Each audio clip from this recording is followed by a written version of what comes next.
BNP হচ্ছে বাংলাদেশের এই মুহূর্তে একমাত্র রাজনৈতিক দল যাদের একটি পরিকল্পনা আছে দেশ গঠন করা।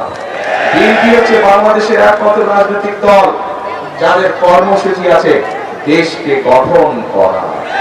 বিএনপি হচ্ছে একমাত্র রাজনৈতিক দল এই মুহূর্তে বাংলাদেশে যাদের সঠিকভাবে দেশ পরিচালনার অভিজ্ঞতা রয়েছে। প্রিয় ভাই, কাজেই বিএনপি বিশ্বাস করে সবসময় যে জনগণই হচ্ছে বিএনপির সকল রাজনৈতিক ক্ষমতার উৎস।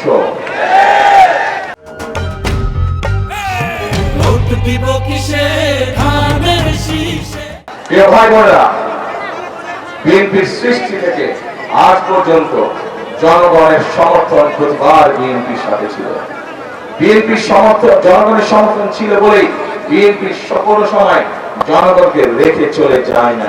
জনগণের সুখ দুঃখ যে কোনো সময় যে কোনো পরিস্থিতিতে বিএনপি সকল সময় জনগণের সাথে ছিল।